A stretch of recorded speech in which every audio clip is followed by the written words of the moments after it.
صحیح بخاری حدیث نمبر 101۔ عورتوں نے رسول اللہ صلی اللہ علیہ وسلم سے کہا کہ آپ سے فائدہ اٹھانے میں مرد ہم سے آگے بڑھ گئے ہیں، اس لیے آپ اپنی طرف سے ہمارے وعظ کے لیے بھی کوئی دن خاص فرما دیں۔ تو آپ صلی اللہ علیہ وسلم نے ان سے ایک دن کا وعدہ فرما لیا۔ اس دن عورتوں سے آپ نے ملاقات کی اور انہیں وعظ فرمایا اور مناسب احکام سنائے۔ جو کچھ آپ صلی اللہ علیہ وسلم نے ان سے فرمایا تھا اس میں یہ بات بھی تھی کہ جو کوئی عورت تم میں سے اپنے 3 لڑکے آگے بھیج دے گی تو وہ اس کے لیے دوزخ سے پناہ بن جائیں گے۔ اس پر ایک عورت نے کہا اگر 2 بچے بھیج دے؟ آپ نے فرمایا ہاں، اور 2 کا بھی یہ حکم ہے۔ صحیح بخاری حدیث نمبر 103۔ نبی کریم صلی اللہ علیہ وسلم نے فرمایا کہ جس سے حساب لیا گیا اسے عذاب کیا جائے گا۔ حضرت عائشہ رضی اللہ تعالی عنہا فرماتی ہیں کہ یہ سن کر میں نے کہا کہ کیا اللہ نے یہ نہیں فرمایا کہ ان قریب اس سے آسان حساب لیا جائے گا؟ رسول اللہ صلی اللہ علیہ وسلم نے فرمایا کہ یہ صرف اللہ کے دربار میں پیشی کا ذکر ہے، لیکن جس کے حساب میں جانچ پڑتال کی گئی سمجھو وہ غارت ہو گیا۔ صحیح بخاری حدیث نمبر 104۔ رسول اللہ صلی اللہ علیہ وسلم نے اللہ کی حمد و ثنا بیان کی، پھر فرمایا کہ مکے کو اللہ نے حرام کیا ہے، آدمیوں نے حرام نہیں کیا۔ تو سن لو کہ کسی شخص کے لیے جو اللہ پر اور یوم آخرت پر ایمان رکھتا ہو جائز نہیں ہے کہ مکے میں خون ریزی کرے یا اس کا کوئی پیڑ کاٹے۔ پھر اگر کوئی اللہ کے رسول کے لڑنے کی وجہ سے اس کا جواز نکالے تو اس سے کہہ دو اللہ نے اپنے رسول کے لیے اجازت دی تھی، تمہارے لیے نہیں دی، اور مجھے بھی دن کے کچھ لمحوں کے لیے اجازت ملی تھی، آج اس کی حرمت لوٹ آئی جیسی کل تھی، اور حاضر غائب کو یہ بات پہنچا دے۔ صحیح بخاری حدیث نمبر 105۔ ایک مرتبہ ابو بکر رضی اللہ عنہ نے رسول اللہ صلی اللہ علیہ وسلم کا ذکر کیا کہ آپ صلی اللہ علیہ وسلم نے فرمایا تمہارے خون اور تمہارے مال، محمد کہتے ہیں کہ میرے خیال میں آپ نے اعراضکم کا لفظ بھی فرمایا، یعنی اور تمہاری آبروئیں تم پر حرام ہیں، جس طرح تمہارے آج کے دن کی حرمت تمہارے اس مہینے میں۔ سن لو یہ خبر حاضر غائب کو پہنچا دے۔ اور محمد راوی حدیث کہتے تھے کہ رسول اللہ صلی اللہ علیہ وسلم نے سچ فرمایا۔ پھر دوبارہ فرمایا کہ کیا میں نے اللہ کا یہ حکم تمہیں نہیں پہنچا دیا؟ صحیح بخاری حدیث نمبر 106۔ رسول اللہ صلی اللہ علیہ وسلم نے فرمایا کہ مجھ پر جھوٹ مت بولو، کیونکہ جو مجھ پر جھوٹ باندھے وہ دوزخ میں داخل ہو۔ صحیح بخاری حدیث نمبر 107۔ رسول اللہ صلی اللہ علیہ وسلم نے فرمایا کہ جو شخص مجھ پر جھوٹ باندھے گا وہ اپنا ٹھکانہ جہنم بنا لے۔ صحیح بخاری حدیث نمبر 108۔ نبی اکرم صلی اللہ علیہ وسلم نے فرمایا کہ جو شخص مجھ پر جان بوجھ کر جھوٹ باندھے تو وہ اپنا ٹھکانہ جہنم میں بنا لے۔ صحیح بخاری حدیث نمبر 109۔ رسول اللہ صلی اللہ علیہ وسلم نے فرمایا کہ جو شخص میرے نام سے وہ بات بیان کرے جو میں نے نہیں کہی تو وہ اپنا ٹھکانہ جہنم میں بنا لے۔ صحیح بخاری حدیث نمبر 110۔ رسول اللہ صلی اللہ علیہ وسلم کا فرمان ہے کہ اپنی اولاد کا میرے نام کے اوپر نام رکھو مگر میری کنیت اختیار نہ کرو، اور جس شخص نے مجھے خواب میں دیکھا تو بلا شبہ اس نے مجھے دیکھا، کیونکہ شیطان میری صورت میں نہیں آ سکتا، اور جو شخص مجھ پر جان بوجھ کر جھوٹ بولے وہ دوزخ میں اپنا ٹھکانہ تلاش کرے۔ صحیح بخاری حدیث نمبر 111۔ جحیفہ کہتے ہیں کہ میں نے حضرت علی رضی اللہ عنہ سے پوچھا کہ کیا تمہارے پاس کوئی اور بھی کتاب ہے؟ انہوں نے فرمایا کہ نہیں، مگر اللہ کی کتاب قرآن ہے، یا پھر فہم ہے جو وہ ایک مسلمان کو عطا کرتا ہے، یا پھر جو کچھ صحیفے میں ہے۔ میں نے پوچھا اس صحیفے میں کیا ہے؟ انہوں نے فرمایا دیت اور قیدیوں کی رہائی کا بیان ہے، اور یہ حکم کہ مسلمان کافر کے بدلے قتل نہ کیا جائے۔ صحیح بخاری حدیث نمبر 112۔ قبیلہ خزاعہ کے کسی شخص نے بنو لیث کے کسی آدمی کو اپنے مقتول کے بدلے میں مار دیا تھا۔ یہ فتح مکہ والے سال کی بات ہے۔ رسول اللہ صلی اللہ علیہ وسلم کو یہ خبر دی گئی۔ آپ نے اپنی اونٹنی پر سوار ہو کر خطبہ پڑھا اور فرمایا کہ اللہ نے مکے سے قتل یا ہاتھی کو روک لیا۔ امام بخاری رحمۃ اللہ علیہ فرماتے ہیں اس لفظ کو شک کے ساتھ سمجھو۔ ایسا ہی ابو نعیم وغیرہ نے القتل اور الفیل کہا ہے۔ ان کے علاوہ دوسرے لوگ الفیل کہتے ہیں۔ پھر رسول اللہ صلی اللہ علیہ وسلم نے فرمایا کہ اللہ نے ان پر اپنے رسول اور مسلمانوں کو غالب کر دیا، اور سمجھ لو کہ وہ مکہ کسی کے لیے حلال نہیں ہوا، نہ مجھ سے پہلے اور نہ آئندہ کبھی ہوگا، اور میرے لیے بھی صرف دن کے تھوڑے سے حصے کے لیے حلال کر دیا گیا تھا۔ سن لو کہ وہ اس وقت حرام ہے، نہ اس کا کوئی کانٹا توڑا جائے، نہ اس کے درخت کاٹے جائیں، اور اس کی گری پڑی چیزیں بھی وہی اٹھائے جس کا منشا یہ ہو کہ وہ اس شے کا تعارف کرا دے گا۔ تو اگر کوئی شخص مارا جائے تو اس کے عزیزوں کو اختیار ہے دو باتوں کا، یا دیت لیں یا بدلہ۔ اتنے میں ایک یمنی آدمی ابو شاہ نامی آیا اور کہنے لگا یہ مسائل میرے لیے لکھوا دیجئے۔ تب آپ نے فرمایا کہ ابو فلاں کے لیے یہ مسائل لکھ دو۔ تو ایک قریشی شخص نے کہا یا رسول اللہ مگر اذخر، یعنی اذخر کاٹنے کی اجازت دے دیجئے، کیونکہ اسے ہم گھروں کی چھتوں پر ڈالتے ہیں، یا مٹی ملا کر اور اپنی قبروں میں بھی ڈالتے ہیں۔ یہ سن کر رسول اللہ صلی اللہ علیہ وسلم نے فرمایا کہ ہاں مگر اذخر۔ صحیح بخاری حدیث نمبر 113۔ وہب بن منبح کے بھائی کہتے ہیں کہ میں نے حضرت ابو ہریرہ رضی اللہ تعالی عنہ کو کہتے ہوئے سنا کہ رسول اللہ صلی اللہ علیہ وسلم کے صحابہ میں عبداللہ بن عمر رضی اللہ عنہ کے علاوہ مجھ سے زیادہ کوئی حدیث بیان کرنے والا نہیں تھا، مگر وہ لکھ لیا کرتے تھے اور میں لکھتا نہیں تھا۔ صحیح بخاری حدیث نمبر 114۔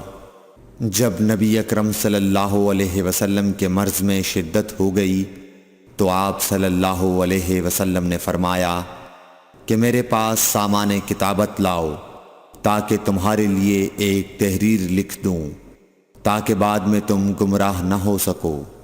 اس پر حضرت عمر رضی اللہ عنہ نے لوگوں سے کہا کہ اس وقت آپ صلی اللہ علیہ وسلم پر تکلیف کا غلبہ ہے، اور ہمارے پاس اللہ کی کتاب قرآن موجود ہے جو ہمیں ہدایت کے لیے کافی ہے۔ اس پر لوگوں کی رائے مختلف ہو گئی اور شور و غل زیادہ ہونے لگا۔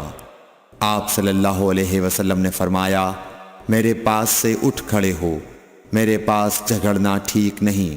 اس پر ابن عباس رضی اللہ عنہ یہ کہتے ہوئے نکل گئے کہ بے شک مصیبت بڑی سخت مصیبت ہے، وہ چیز جو ہمارے اور رسول کے اور آپ کی تحریر کے درمیان حائل ہو گئی۔ صحیح بخاری حدیث نمبر 115۔ ایک رات نبی کریم صلی اللہ علیہ وسلم نے بیدار ہوتے ہی فرمایا کہ سبحان اللہ، آج کی رات کس قدر فتنے اتارے گئے ہیں اور کتنے ہی خزانے کھولے گئے ہیں۔ ان حجرے والیوں کو جگاؤ، کیونکہ بہت سی عورتیں جو دنیا میں باریک کپڑا پہننے والی ہیں وہ آخرت میں ننگی ہوں گی۔ صحیح بخاری حدیث نمبر 116۔ حضرت عبداللہ بن عمر رضی اللہ عنہ نے فرمایا کہ آخر عمر میں ایک دفعہ رسول اللہ صلی اللہ علیہ وسلم نے ہمیں عشاء کی نماز پڑھائی۔ جب آپ نے سلام پھیرا تو کھڑے ہو گئے اور فرمایا کہ تمہاری آج کی رات وہ ہے کہ اس رات سے 100 برس کے آخر تک کوئی شخص جو زمین پر ہے وہ باقی نہیں رہے گا۔ صحیح بخاری حدیث نمبر 117۔ حضرت عبداللہ بن عباس رضی اللہ تعالی عنہ فرماتے ہیں کہ ایک رات میں اپنی خالہ میمونہ بنت حارث زوجہ نبی کریم صلی اللہ علیہ وسلم کے پاس گزاری، اور نبی کریم صلی اللہ علیہ وسلم اس دن ان کی رات میں انہی کے گھر تھے۔ آپ صلی اللہ علیہ وسلم نے عشاء کی نماز مسجد میں پڑھی، پھر گھر تشریف لائے اور 4 رکعت نماز نفل پڑھ کر آپ سو گئے۔ پھر اٹھے اور فرمایا کہ ابھی تک یہ لڑکا سو رہا ہے یا اسی جیسا لفظ فرمایا۔ پھر آپ نماز پڑھنے کھڑے ہو گئے اور میں بھی وضو کر کے آپ کی بائیں جانب کھڑا ہو گیا، تو آپ صلی اللہ علیہ وسلم نے مجھے دائیں جانب کھڑا کر لیا۔ تب آپ نے 5 رکعت پڑھیں، پھر 2 پڑھیں، پھر آپ سو گئے، یہاں تک کہ میں نے آپ کے خراٹے کی آواز سنی۔ پھر آپ کھڑے ہو کر نماز کے لیے باہر تشریف لے آئے۔ صحیح بخاری حدیث نمبر 118۔ حضرت ابو ہریرہ رضی اللہ تعالیٰ عنہ کہتے ہیں کہ لوگ کہتے ہیں کہ ابو ہریرہ بہت حدیثیں بیان کرتے ہیں، اور میں کہتا ہوں کہ قرآن میں 2 آیتیں نہ ہوتیں تو میں کوئی حدیث بیان نہ کرتا۔ پھر یہ آیت پڑھی جس کا ترجمہ یہ ہے، جو لوگ اللہ کی نازل کی ہوئی دلیلوں اور آیتوں کو چھپاتے ہیں، آخر آیت رحیم تک۔ واقعہ یہ ہے کہ ہمارے مہاجرین بھائی تو بازار کی خرید و فروخت میں لگے رہتے تھے، اور انصار بھائی اپنی جائیدادوں میں مشغول رہتے، اور ابو ہریرہ رسول اللہ صلی اللہ علیہ وسلم کے ساتھ جی بھر کر رہتا، تاکہ آپ کی رفاقت میں شکم پوری سے بھی بے فکری رہے، اور ان مجلسوں میں حاضر رہتا جن مجلسوں میں دوسرے حاضر نہ ہوتے، اور وہ باتیں محفوظ رکھتا جو دوسرے محفوظ نہیں رکھ سکتے تھے۔ صحیح بخاری حدیث نمبر 119۔ ابو ہریرہ رضی اللہ عنہ کہتے ہیں کہ میں نے عرض کیا، یا رسول اللہ، میں آپ سے بہت سی باتیں سنتا ہوں مگر بھول جاتا ہوں۔ آپ صلی اللہ علیہ وسلم نے فرمایا، اپنی چادر پھیلاؤ۔ میں نے اپنی چادر پھیلائی۔ آپ صلی اللہ علیہ وسلم نے اپنے دونوں ہاتھوں کی چلو بنائی اور میری چادر میں ڈال دی، فرمایا کہ چادر کو بدن پر لپیٹ لو۔ میں نے چادر کو اپنے بدن پر لپیٹ لیا، پھر اس کے بعد میں کوئی چیز نہیں بھولا۔ صحیح بخاری حدیث نمبر 120۔ حضرت ابو ہریرہ رضی اللہ عنہ فرماتے ہیں کہ میں نے رسول اللہ صلی اللہ علیہ وسلم سے علم کے 2 برتن یاد کر لیے ہیں، ایک کو میں نے پھیلا دیا ہے، اور دوسرا برتن اگر میں پھیلاؤں تو میرا یہ نرخرا کاٹ دیا جائے۔ صحیح بخاری حدیث نمبر 121۔ نبی اکرم صلی اللہ علیہ وسلم نے حجۃ الوداع میں فرمایا کہ لوگوں کو بالکل خاموش کر دو تاکہ وہ خوب سن لیں۔ پھر فرمایا، لوگوں میرے بعد پھر کافر مت بن جانا کہ ایک دوسرے کی گردن مارنے لگو۔ صحیح بخاری حدیث نمبر 122۔ رسول اللہ صلی اللہ علیہ وسلم نے فرمایا کہ ایک روز موسیٰ علیہ السلام نے کھڑے ہو کر بنی اسرائیل میں خطبہ دیا، تو آپ سے پوچھا گیا کہ لوگوں میں سب سے زیادہ صاحب علم کون ہے؟ انہوں نے فرمایا کہ میں ہوں۔ اس وجہ سے اللہ کا غصہ ان پر ہوا کہ انہوں نے علم کو خدا کے حوالے کیوں نہ کر دیا۔ تب اللہ نے ان کی طرف وحی بھیجی کہ میرے بندوں میں سے ایک بندہ دریاؤں کے سنگم پر ہے، جہاں فارس اور روم کے سمندر ملتے ہیں، وہ تجھ سے زیادہ عالم ہے۔ موسیٰ علیہ السلام نے کہا کہ اے پروردگار، میری ان سے ملاقات کیسے ہو؟ حکم ہوا کہ ایک مچھلی زنبیل میں رکھ لو، پھر جہاں تم اس مچھلی کو گم کر دو گے تو وہ بندہ تمہیں وہیں ملے گا۔ تب موسیٰ علیہ السلام چلے اور ساتھ اپنے خادم یوشع بن نون کو لے لیا اور انہوں نے زنبیل میں مچھلی رکھ لی۔ جب ایک پتھر کے پاس پہنچے دونوں اپنے سر اس پر رکھ کر سو گئے اور مچھلی زنبیل سے نکل کر دریا میں اپنی راہ بناتی چلی گئی۔ اور یہ بات موسیٰ علیہ السلام اور ان کے ساتھی کے لیے بے حد تعجب کی تھی۔ پھر دونوں باقی رات اور دن میں جتنا وقت باقی تھا چلتے رہے۔ جب صبح ہوئی موسیٰ علیہ السلام نے خادم سے کہا ہمارا ناشتہ لاؤ، اس سفر میں ہم نے کافی تکلیف اٹھائی ہے۔ اور موسیٰ علیہ السلام بالکل نہیں تھکے تھے، مگر جب اس جگہ سے آگے نکل گئے جہاں تک انہیں جانے کا حکم ملا تھا تب ان کے خادم نے کہا کہ کیا آپ نے دیکھا تھا کہ جب ہم صخرہ کے پاس ٹھہرے تھے تو میں مچھلی کا ذکر بھول گیا۔ بقول بعض صخرہ کے نیچے آب حیات تھا، وہ اس مچھلی پر پڑا اور وہ زندہ ہو کر بقدرت الہی دریا میں چل دی۔ یہ سن کر موسیٰ علیہ السلام بولے کہ یہ ہی وہ جگہ ہے جس کی ہمیں تلاش تھی، تو وہ پچھلے پاؤں واپس ہو گئے۔ جب پتھر تک پہنچے تو دیکھا کہ ایک شخص کپڑا اوڑھے ہوئے موجود ہے۔ موسیٰ علیہ السلام نے انہیں سلام کیا۔ خضر نے کہا کہ تمہاری سرزمین میں سلام کہاں؟ پھر موسیٰ علیہ السلام نے کہا کہ میں موسیٰ ہوں۔ خضر بولے کہ بنی اسرائیل کے موسیٰ؟ انہوں نے جواب دیا ہاں۔ پھر کہا کہ کیا میں آپ کے ساتھ چل سکتا ہوں تاکہ آپ مجھے ہدایت کی وہ باتیں بتلاؤ جو اللہ نے خاص آپ ہی کو سکھلائی ہیں؟ خضر بولے کہ تم میرے ساتھ صبر نہیں کر سکو گے۔ اے موسیٰ، مجھے اللہ نے ایسا علم دیا ہے جسے تم نہیں جانتے، اور تم کو جو علم دیا ہے اسے میں نہیں جانتا۔ اس پر موسیٰ علیہ السلام نے کہا کہ خدا نے چاہا تو آپ مجھے صابر پاؤ گے، اور میں کسی بات میں آپ کی نافرمانی نہیں کروں گا۔ پھر دونوں دریا کے کنارے کنارے پیدل چلے۔ ان کے پاس کوئی کشتی نہ تھی کہ ایک کشتی ان کے سامنے سے گزری تو کشتی والوں سے انہوں نے کہا کہ ہمیں بٹھا لو۔ خضر کو انہوں نے پہچان لیا اور بغیر کرائے کے سوار کر لیا۔ اتنے میں ایک چڑیا آئی اور کشتی کے کنارے پر بیٹھ گئی۔ پھر سمندر میں اس نے ایک یا دو چونچیں ماری۔ اسے دیکھ کر خضر بولے کہ اے موسیٰ، میرے اور تمہارے علم نے اللہ کے علم میں سے اتنا ہی کم کیا ہوگا جتنا اس چڑیا نے سمندر کے پانی سے۔ پھر خضر نے کشتی کے تختوں میں سے ایک تختہ نکال ڈالا۔ موسیٰ علیہ السلام نے کہا کہ ان لوگوں نے تو ہمیں کرایہ لیے بغیر مفت میں سوار کیا، اور آپ نے ان کی کشتی کی لکڑی اکھاڑ ڈالی تاکہ یہ ڈوب جائیں۔ خضر بولے کہ کیا میں نے نہیں کہا تھا کہ تم میرے ساتھ صبر نہیں کر سکو گے؟ اس پر موسیٰ علیہ السلام نے جواب دیا کہ بھول پر میری گرفت نہ کرو۔ موسیٰ علیہ السلام نے بھول کر یہ پہلا اعتراض کیا تھا۔ پھر دونوں چلے۔ کشتی سے اتر کر ایک لڑکا بچوں کے ساتھ کھیل رہا تھا۔ خضر نے اوپر سے اس کا سر پکڑ کر ہاتھ سے اسے الگ کر دیا۔ موسیٰ علیہ السلام بول پڑے، کیا آپ نے ایک بے گناہ بچے کو بغیر کسی جانی حق کے مار ڈالا؟ غضب ہو گیا۔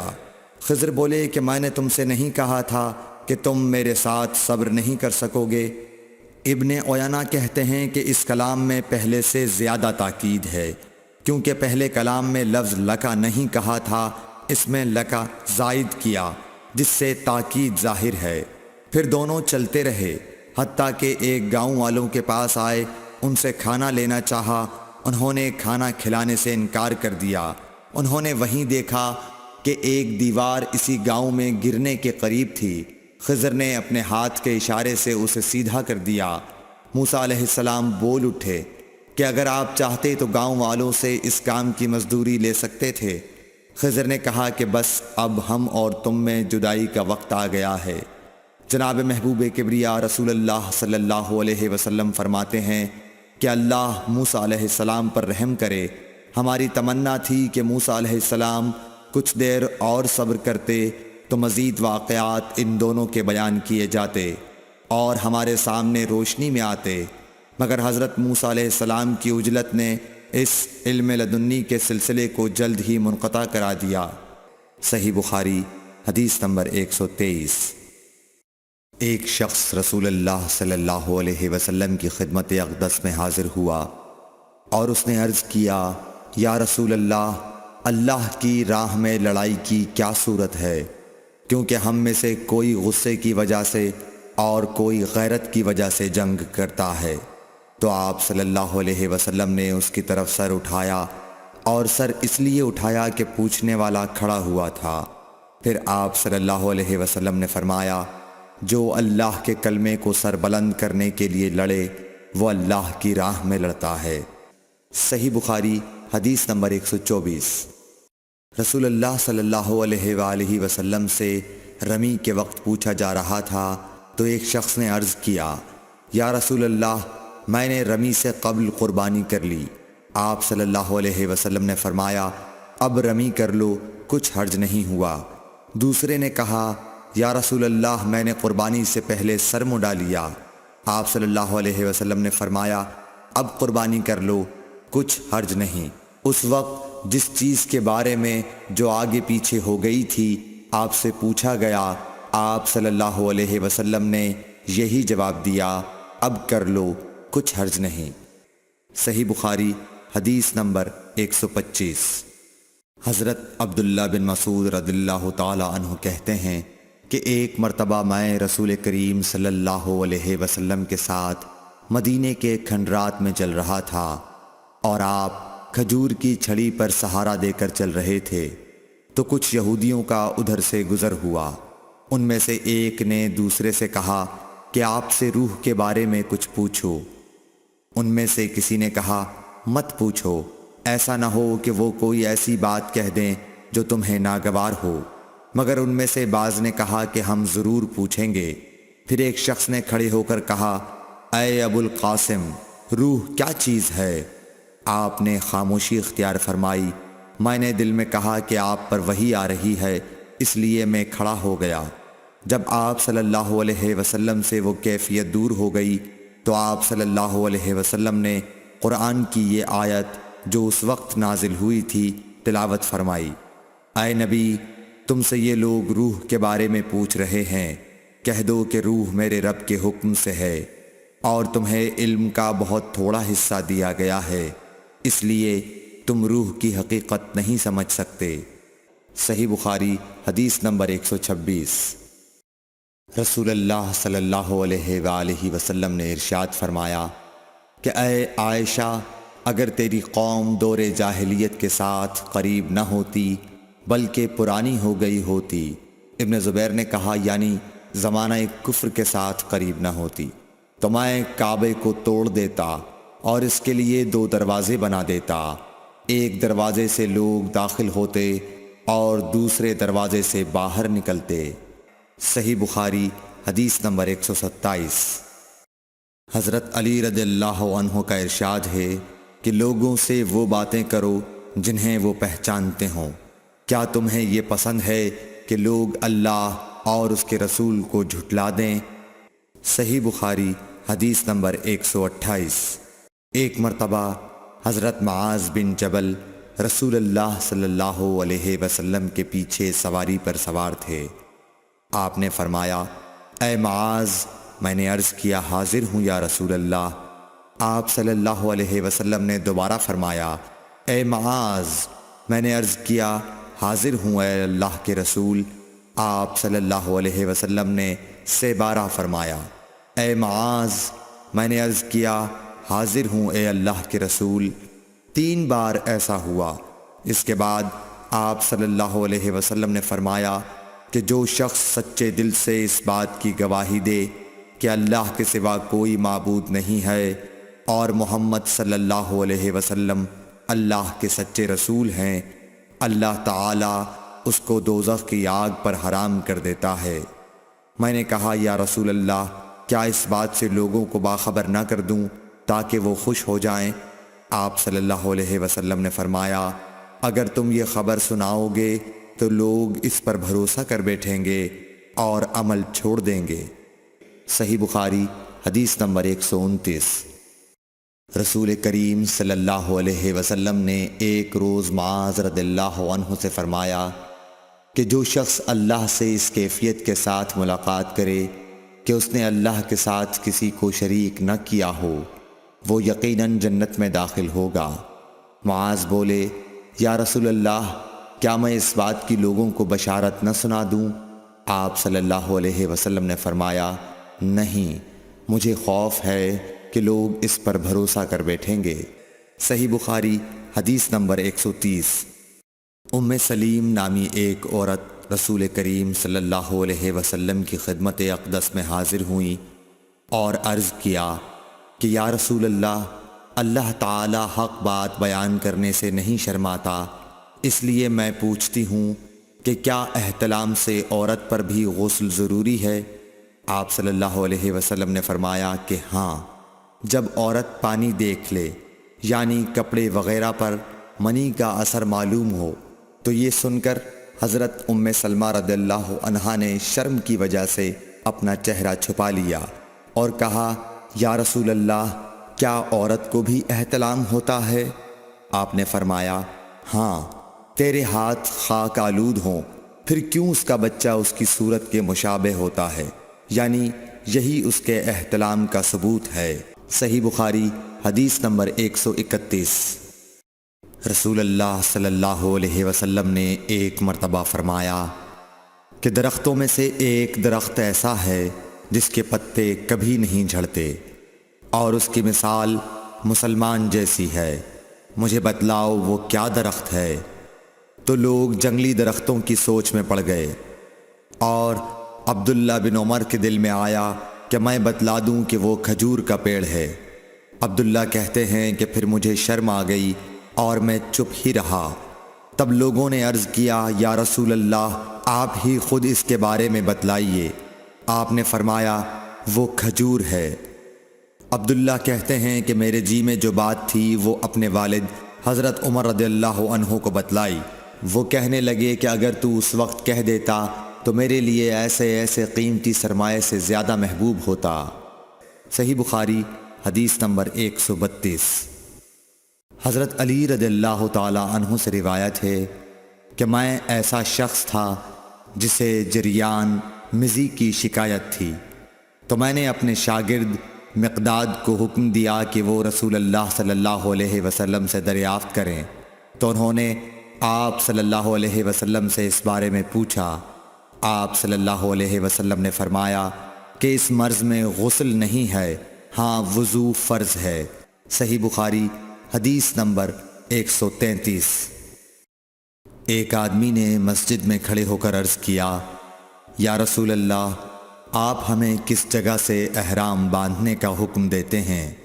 تو رسول اللہ صلی اللہ علیہ وسلم نے فرمایا، مدینے والے ذوالحلیفہ سے احرام باندھیں، اور اہل شام جحفہ سے، اور نجد والے قرن منازل سے۔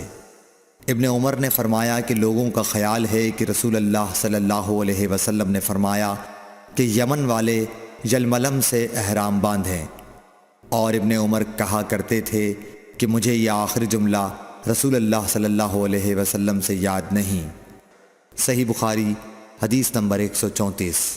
ایک شخص نے آپ صلی اللہ علیہ وسلم سے پوچھا کہ احرام باندھنے والے کو کیا پہننا چاہیے؟ آپ صلی اللہ علیہ وسلم نے فرمایا کہ نہ قمیص پہنے، نہ صافہ باندھے، اور نہ پاجامہ، اور نہ کوئی سرپوش اوڑھے، اور نہ کوئی زعفران اور ورس سے رنگا ہوا کپڑا پہنے، اور اگر جوتے نہ ملیں تو موزے پہن لے، اور انہیں اس طرح کاٹ دے کہ ٹخنوں سے نیچے ہو جائیں۔ صحیح بخاری حدیث نمبر 135۔ رسول اللہ صلی اللہ علیہ وسلم نے فرمایا کہ جو شخص حدث کرے اس کی نماز قبول نہیں ہوتی جب تک کہ وہ دوبارہ وضو نہ کر لے۔ حضرموت کے ایک شخص نے پوچھا کہ اے ابو ہریرہ، حدث ہونا کیا ہے؟ آپ نے فرمایا، پخانے کے مقام سے نکلنے والی آواز والی یا بے آواز والی ہوا۔ صحیح بخاری حدیث نمبر 136۔ رسول اللہ صلی اللہ علیہ وآلہ وسلم نے فرمایا کہ میری امت کے لوگ وضو کے نشانات کی وجہ سے قیامت کے دن سفید پیشانی اور سفید ہاتھ پاؤں والوں کی شکل میں بلائے جائیں گے، تو تم میں سے جو کوئی اپنی چمک بڑھانا چاہتا ہے تو وہ بڑھا لے، یعنی وضو اچھی طرح کر لے۔ صحیح بخاری حدیث نمبر 137۔ رسول کریم صلی اللہ علیہ وسلم سے شکایت کی گئی کہ ایک شخص ہے جسے یہ خیال ہوتا ہے کہ نماز میں کوئی چیز یعنی ہوا نکلتی معلوم ہوئی ہے۔ آپ صلی اللہ علیہ وسلم نے فرمایا کہ نماز سے نہ پھرے یا نہ مڑے جب تک آواز نہ سنے یا بو نہ پائے۔ صحیح بخاری حدیث نمبر 138۔ نبی کریم صلی اللہ علیہ وسلم سوئے یہاں تک کہ آپ خراٹے لینے لگے، پھر آپ نے نماز پڑھی، اور کبھی راوی نے یوں کہا کہ آپ صلی اللہ علیہ وسلم لیٹ گئے پھر خراٹے لینے لگے، پھر آپ صلی اللہ علیہ وسلم کھڑے ہوئے، اس کے بعد نماز پڑھی۔ ابن عباس رضی اللہ تعالی عنہ کہتے تھے کہ ایک مرتبہ میں نے اپنی خالہ ام المومنین حضرت میمونہ کے گھر رات گزاری تو میں نے دیکھا کہ رسول اللہ صلی اللہ علیہ وسلم رات کو اٹھے۔ جب تھوڑی رات باقی رہ گئی تو آپ صلی اللہ علیہ وسلم نے اٹھ کر ایک لٹکے ہوئے مشکیزے سے ہلکا سا وضو کیا۔ عمرو اس کا ہلکا پن اور معمولی ہونا بیان کرتے تھے، اور آپ کھڑے ہو کر نماز پڑھنے لگے تو میں نے بھی اسی طرح وضو کیا جس طرح آپ صلی اللہ علیہ وسلم نے کیا تھا، پھر آ کر آپ کے بائیں طرف کھڑا ہو گیا۔ اور کبھی سفیان نے ان یسارہ کے بجائے ان شمالہ کا لفظ کہا، مطلب دونوں کا ایک ہی ہے۔ پھر آپ صلی اللہ علیہ وسلم نے مجھے پھیر لیا اور اپنی داہنی جانب کر لیا، پھر نماز پڑھی جس قدر اللہ کو منظور تھا، پھر آپ لیٹ گئے اور سو گئے حتیٰ کہ خراٹوں کی آواز آنے لگی۔ پھر آپ کی خدمت میں مؤذن حاضر ہوا اور اس نے آپ کو نماز کی اطلاع دی۔ آپ صلی اللہ علیہ وسلم اس کے ساتھ نماز کے لیے تشریف لے گئے، پھر آپ نے نماز پڑھی اور وضو نہیں کیا۔ سفیان کہتے ہیں کہ ہم نے عمروں سے کہا، کچھ لوگ کہتے ہیں کہ رسول اللہ صلی اللہ علیہ وسلم کی آنکھیں سوتی تھیں، دل نہیں سوتا تھا۔ عمروں نے کہا، میں نے عبید بن عمیر سے سنا، وہ کہتے تھے کہ انبیاء علیہ السلام کے خواب بھی وہی ہوتے ہیں۔ پھر قرآن کی یہ آیت پڑھی، میں خواب میں دیکھتا ہوں کہ میں تجھے ذبح کر رہا ہوں۔ صحیح بخاری حدیث نمبر 139۔ رسول اللہ صلی اللہ علیہ وسلم میدان عرفات سے واپس ہوئے۔ جب گھاٹی میں پہنچے تو آپ اتر گئے۔ آپ نے پہلے پیشاب کیا، پھر وضو کیا اور خوب اچھی طرح نہیں کیا۔ تب میں نے کہا، یا رسول اللہ، نماز کا وقت آ گیا۔ آپ صلی اللہ علیہ وسلم نے فرمایا، نماز آگے ہے، یعنی مزدلفہ چل کر پڑھیں گے۔ جب مزدلفہ میں پہنچے تو آپ نے خوب اچھی طرح وضو کیا، پھر جماعت کھڑی کی گئی۔ آپ صلی اللہ علیہ وسلم نے مغرب کی نماز پڑھی، پھر ہر شخص نے اپنے اونٹ کو اپنی جگہ بٹھایا، پھر عشاء کی جماعت کھڑی کی گئی اور آپ نے نماز پڑھی، اور ان دونوں نمازوں کے درمیان کوئی نماز نہیں پڑھی۔ صحیح بخاری حدیث نمبر 140۔ ابن عباس رضی اللہ تعالی عنہ نے وضو کیا تو اپنا چہرہ دھویا، اس طرح کہ پہلے پانی کے ایک چلو سے کلی کی اور ناک میں پانی دیا، پھر پانی کا ایک اور چلو لیا، پھر اس کو اس طرح کیا، یعنی دوسرے ہاتھ کو ملایا، پھر اس سے اپنا چہرہ دھویا، پھر پانی کا دوسرا چلو لیا اور اس سے اپنا داہنا ہاتھ دھویا، پھر پانی کا ایک اور چلو لے کر اس سے اپنا بایاں ہاتھ دھویا، اس کے بعد اپنے سر کا مسح کیا، پھر پانی کا چلو لے کر داہنے پاؤں پر ڈالا اور اسے دھویا، پھر دوسرے چلو سے اپنا پاؤں دھویا، یعنی بایاں پاؤں۔ اس کے بعد کہا کہ میں نے رسول اللہ صلی اللہ علیہ وسلم کو اسی طرح وضو کرتے ہوئے دیکھا ہے۔ صحیح بخاری حدیث نمبر 131۔ رسول اللہ صلی اللہ علیہ وسلم نے ایک مرتبہ فرمایا کہ درختوں میں سے ایک درخت ایسا ہے جس کے پتے کبھی نہیں جھڑتے، اور اس کی مثال مسلمان جیسی ہے، مجھے بتلاؤ وہ کیا درخت ہے؟ تو لوگ جنگلی درختوں کی سوچ میں پڑ گئے، اور عبداللہ بن عمر کے دل میں آیا کہ میں بتلا دوں کہ وہ کھجور کا پیڑ ہے۔ عبداللہ کہتے ہیں کہ پھر مجھے شرم آ گئی اور میں چپ ہی رہا۔ تب لوگوں نے عرض کیا، یا رسول اللہ، آپ ہی خود اس کے بارے میں بتلائیے۔ آپ نے فرمایا، وہ کھجور ہے۔ عبداللہ کہتے ہیں کہ میرے جی میں جو بات تھی وہ اپنے والد حضرت عمر رضی اللہ عنہ کو بتلائی۔ وہ کہنے لگے کہ اگر تو اس وقت کہہ دیتا تو میرے لیے ایسے ایسے قیمتی سرمایے سے زیادہ محبوب ہوتا۔ صحیح بخاری حدیث نمبر 132۔ حضرت علی رضی اللہ تعالی عنہ سے روایت ہے کہ میں ایسا شخص تھا جسے جریان مزی کی شکایت تھی، تو میں نے اپنے شاگرد مقداد کو حکم دیا کہ وہ رسول اللہ صلی اللہ علیہ وسلم سے دریافت کریں، تو انہوں نے آپ صلی اللہ علیہ وسلم سے اس بارے میں پوچھا۔ آپ صلی اللہ علیہ وسلم نے فرمایا کہ اس مرض میں غسل نہیں ہے، ہاں وضو فرض ہے۔ صحیح بخاری حدیث نمبر 133۔ ایک آدمی نے مسجد میں کھڑے ہو کر عرض کیا، یا رسول اللہ، آپ ہمیں کس جگہ سے احرام باندھنے کا حکم دیتے ہیں؟ تو رسول اللہ صلی اللہ علیہ وسلم نے فرمایا، مدینے والے ذوالحلیفہ سے احرام باندھیں، اور اہل شام جحفہ سے، اور نجد والے قرن منازل سے۔ ابن عمر نے فرمایا کہ لوگوں کا خیال ہے کہ رسول اللہ صلی اللہ علیہ وسلم نے فرمایا کہ یمن والے یلملم سے احرام باندھیں، اور ابن عمر کہا کرتے تھے کہ مجھے یہ آخری جملہ رسول اللہ صلی اللہ علیہ وسلم سے یاد نہیں۔ صحیح بخاری حدیث نمبر 134۔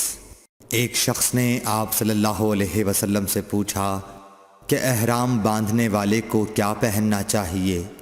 آپ صلی اللہ علیہ وسلم نے فرمایا کہ نہ قمیص پہنے، نہ صافہ باندھے، اور نہ پاجامہ، اور نہ کوئی سرپوش اوڑھے، اور نہ کوئی زعفران اور ورس سے رنگا ہوا کپڑا پہنے، اور اگر جوتے نہ ملیں تو موزے پہن لے، اور انہیں اس طرح کاٹ دے کہ ٹخنوں سے نیچے ہو جائیں۔ صحیح بخاری حدیث نمبر 135۔ رسول اللہ صلی اللہ علیہ وسلم نے فرمایا کہ جو شخص حدث کرے اس کی نماز قبول نہیں ہوتی جب تک کہ وہ دوبارہ وضو نہ کر لے۔ حضرموت کے ایک شخص نے پوچھا کہ اے ابو ہریرہ، حدث ہونا کیا ہے؟ آپ نے فرمایا، پخانے کے مقام سے نکلنے والی آواز والی یا بے آواز والی ہوا۔ صحیح بخاری حدیث نمبر 136۔ رسول اللہ صلی اللہ علیہ وآلہ وسلم نے فرمایا کہ میری امت کے لوگ وضو کے نشانات کی وجہ سے قیامت کے دن سفید پیشانی اور سفید ہاتھ پاؤں والوں کی شکل میں بلائے جائیں گے، تو تم میں سے جو کوئی اپنی چمک بڑھانا چاہتا ہے تو وہ بڑھا لے، یعنی وضو اچھی طرح کر لے۔ صحیح بخاری حدیث نمبر 137۔ رسول کریم صلی اللہ علیہ وسلم سے شکایت کی گئی کہ ایک شخص ہے جسے یہ خیال ہوتا ہے کہ نماز میں کوئی چیز یعنی ہوا نکلتی معلوم ہوئی ہے۔ آپ صلی اللہ علیہ وسلم نے فرمایا کہ نماز سے نہ پھرے یا نہ مڑے جب تک آواز نہ سنے یا بو نہ پائے۔ صحیح بخاری حدیث نمبر 138۔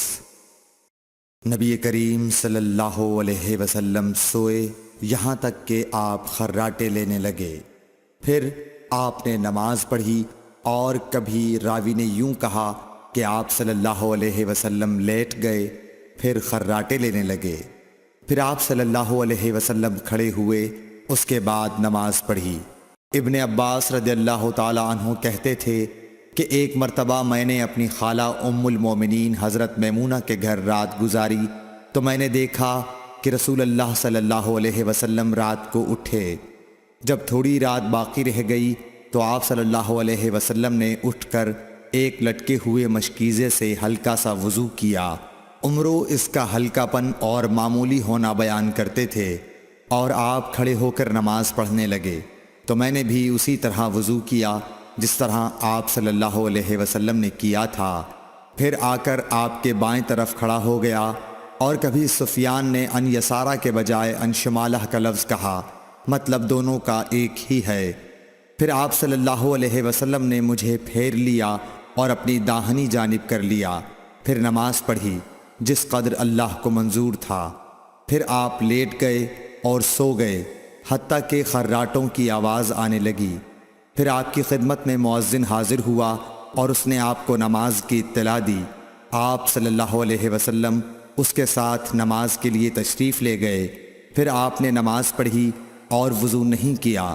سفیان کہتے ہیں کہ ہم نے عمروں سے کہا، کچھ لوگ کہتے ہیں کہ رسول اللہ صلی اللہ علیہ وسلم کی آنکھیں سوتی تھیں، دل نہیں سوتا تھا۔ عمروں نے کہا، میں نے عبید بن عمیر سے سنا، وہ کہتے تھے کہ انبیاء علیہ السلام کے خواب بھی وہی ہوتے ہیں۔ پھر قرآن کی یہ آیت پڑھی، میں خواب میں دیکھتا ہوں کہ میں تجھے ذبح کر رہا ہوں۔ صحیح بخاری حدیث نمبر 139۔ رسول اللہ صلی اللہ علیہ وسلم میدان عرفات سے واپس ہوئے۔ جب گھاٹی میں پہنچے تو آپ اتر گئے۔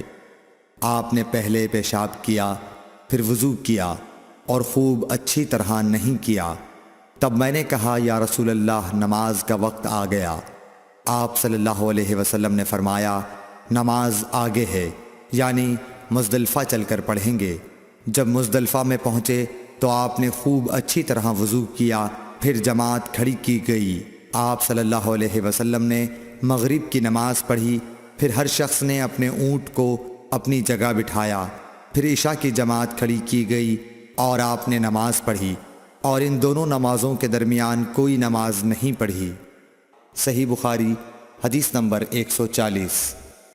ابن عباس رضی اللہ تعالی عنہ نے وضو کیا تو اپنا چہرہ دھویا، اس طرح کہ پہلے پانی کے ایک چلو سے کلی کی اور ناک میں پانی دیا، پھر پانی کا ایک اور چلو لیا، پھر اس کو اس طرح کیا، یعنی دوسرے ہاتھ کو ملایا، پھر اس سے اپنا چہرہ دھویا، پھر پانی کا دوسرا چلو لیا اور اس سے اپنا داہنا ہاتھ دھویا، پھر پانی کا ایک اور چلو لے کر اس سے اپنا بایاں ہاتھ دھویا، اس کے بعد اپنے سر کا مسح کیا، پھر پانی کا چلو لے کر داہنے پاؤں پر ڈالا اور اسے دھویا، پھر دوسرے چلو سے اپنا پاؤں دھویا، یعنی بایاں پاؤں۔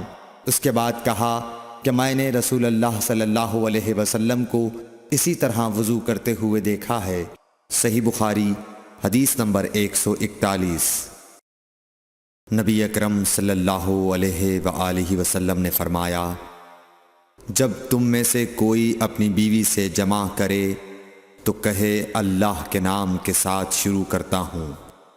اے اللہ، ہمیں شیطان سے بچا اور شیطان کو اس چیز سے دور رکھ جو تو اس جمع کے نتیجے میں ہمیں عطا فرمائے۔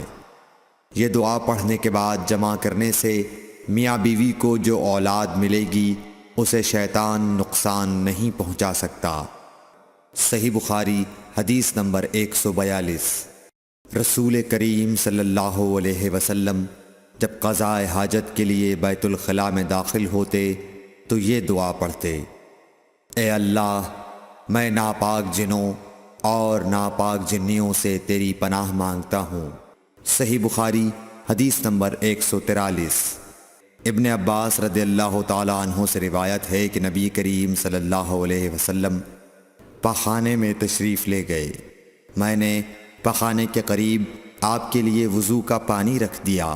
باہر نکل کر آپ نے پوچھا، یہ کس نے رکھا؟ جب آپ کو بتلایا گیا تو آپ نے میرے لیے دعا کی اور فرمایا، اے اللہ، اس کو دین کی سمجھ عطا فرمائیو۔ صحیح بخاری حدیث نمبر 144۔ رسول اللہ صلی اللہ علیہ وسلم نے فرمایا کہ جب تم میں سے کوئی پخانے میں جائے تو قبلے کی طرف منہ کرے، نہ اس کی طرف پشت کرے، بلکہ مشرق کی طرف منہ کر لو یا مغرب کی طرف۔ صحیح بخاری حدیث نمبر 145۔ لوگ کہتے تھے کہ جب قضاء حاجت کے لیے بیٹھو تو نہ قبلے کی طرف منہ کرو نہ بیت المقدس کی طرف۔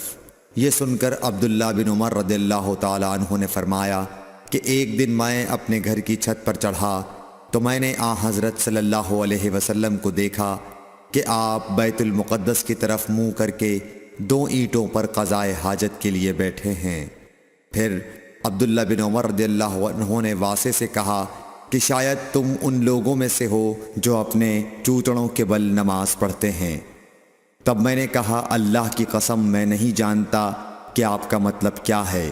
امام مالک رحمۃ اللہ نے کہا کہ عبداللہ بن عمر رضی اللہ تعالی عنہ نے اس سے وہ شخص مراد لیا جو نماز میں زمین سے اونچا نہ رہے، سجدے میں زمین سے چمٹ جائے۔ صحیح بخاری حدیث نمبر 146۔ رسول اللہ صلی اللہ علیہ وسلم کی بیویاں رات میں مناصے کی طرف قضائے حاجت کے لیے جاتیں، اور مناصے ایک کھلا میدان ہے۔ تو حضرت عمر رسول اللہ صلی اللہ علیہ وسلم سے کہا کرتے تھے کہ اپنی بیویوں کو پردہ کرائیے، مگر رسول اللہ صلی اللہ علیہ وسلم نے اس پر عمل نہیں کیا۔ ایک روز رات کو عشاء کے وقت حضرت سودا بنت زمعہ رسول اللہ صلی اللہ علیہ وسلم کی اہلیہ جو دراز قد عورت تھیں باہر گئیں۔ حضرت عمر رضی اللہ عنہ نے انہیں آواز دی اور کہا ہم نے تمہیں پہچان لیا، اور ان کی خواہش یہ تھی کہ پردے کا حکم نازل ہو جائے، چنانچہ اس کے بعد اللہ نے پردے کا حکم نازل فرما دیا۔ صحیح بخاری حدیث نمبر 147۔ آپ صلی اللہ علیہ وسلم نے اپنی بیویوں سے فرمایا کہ تمہیں قضائے حاجت کے لیے باہر نکلنے کی اجازت ہے۔ صحیح بخاری حدیث نمبر 148۔ عبداللہ بن عمر رضی اللہ تعالی عنہ فرماتے ہیں کہ ایک دن میں اپنی بہن اور رسول اللہ صلی اللہ علیہ وسلم کی اہلیہ محترمہ حفصہ کے مکان کی چھت پر اپنی کسی ضرورت سے چڑھا، تو مجھے رسول اللہ صلی اللہ علیہ وسلم قضائے حاجت کرتے وقت قبلے کی طرف پشت اور شام کی طرف منہ کیے ہوئے نظر آئے۔ صحیح بخاری حدیث نمبر 149۔ عبداللہ بن عمر رضی اللہ تعالی عنہ نے خبر دی، وہ کہتے ہیں کہ ایک دن میں اپنے گھر کی چھت پر چڑھا تو مجھے رسول اللہ صلی اللہ علیہ وسلم 2 اینٹوں پر قضائے حاجت کے وقت بیت المقدس کی طرف منہ کیے ہوئے نظر آئے۔ صحیح بخاری حدیث نمبر 150۔ انس بن مالک رضی اللہ تعالی عنہ کہتے تھے کہ جب رسول اللہ صلی اللہ علیہ وسلم رفع حاجت کے لیے نکلتے تو میں اور ایک لڑکا اپنے ساتھ پانی کا برتن لے آتے تھے، مطلب یہ کہ اس پانی سے رسول اللہ صلی اللہ علیہ وسلم طہارت کیا کرتے تھے۔ صحیح بخاری حدیث نمبر 151۔ انس رضی اللہ تعالی عنہ کہتے ہیں کہ جب نبی کریم صلی اللہ علیہ وسلم قضائے حاجت کے لیے نکلتے، میں اور ایک لڑکا دونوں آپ صلی اللہ علیہ وسلم کے پیچھے جاتے تھے، اور ہمارے ساتھ پانی کا ایک برتن ہوتا تھا۔ صحیح بخاری حدیث نمبر 152۔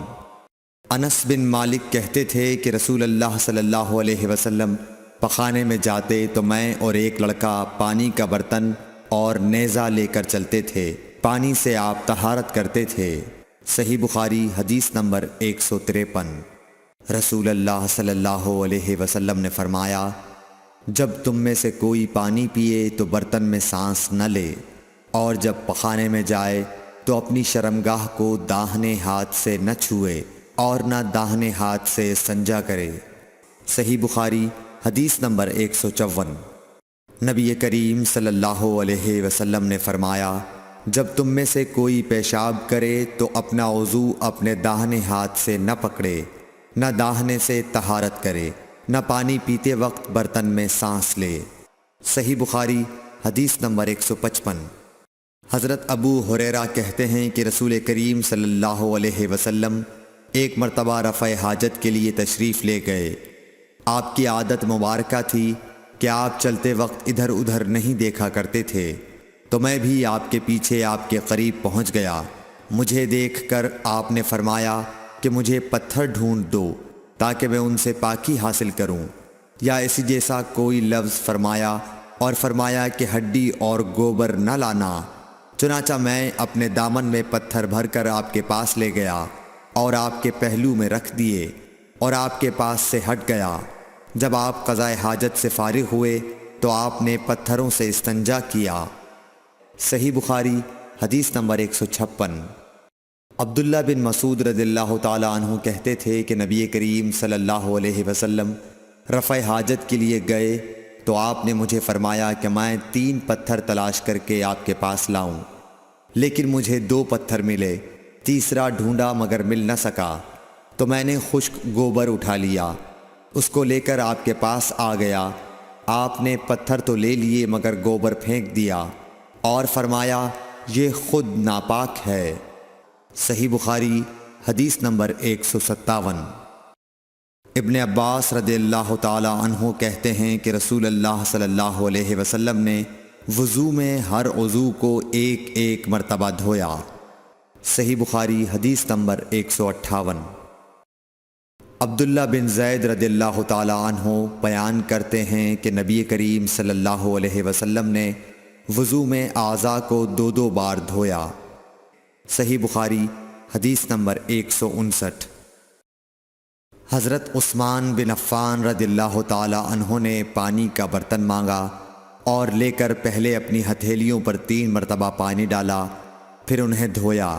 اس کے بعد اپنا داہنا ہاتھ برتن میں ڈالا اور پانی لے کر کلی کی اور ناک صاف کی، پھر 3 بار اپنا چہرہ دھویا اور کوہنیوں تک 3 بار دونوں ہاتھ دھوئے، پھر اپنے سر کا مسح کیا، پھر پانی لے کر ٹخنوں تک 3 مرتبہ اپنے دونوں پاؤں دھوئے، پھر کہا کہ رسول اللہ صلی اللہ علیہ وسلم نے فرمایا ہے کہ جو شخص میری طرح ایسا وضو کرے پھر 2 رکعت پڑھے جس میں اپنے نفس سے کوئی بات نہ کرے تو اس کے گزشتہ گناہ معاف کر دیے جاتے ہیں۔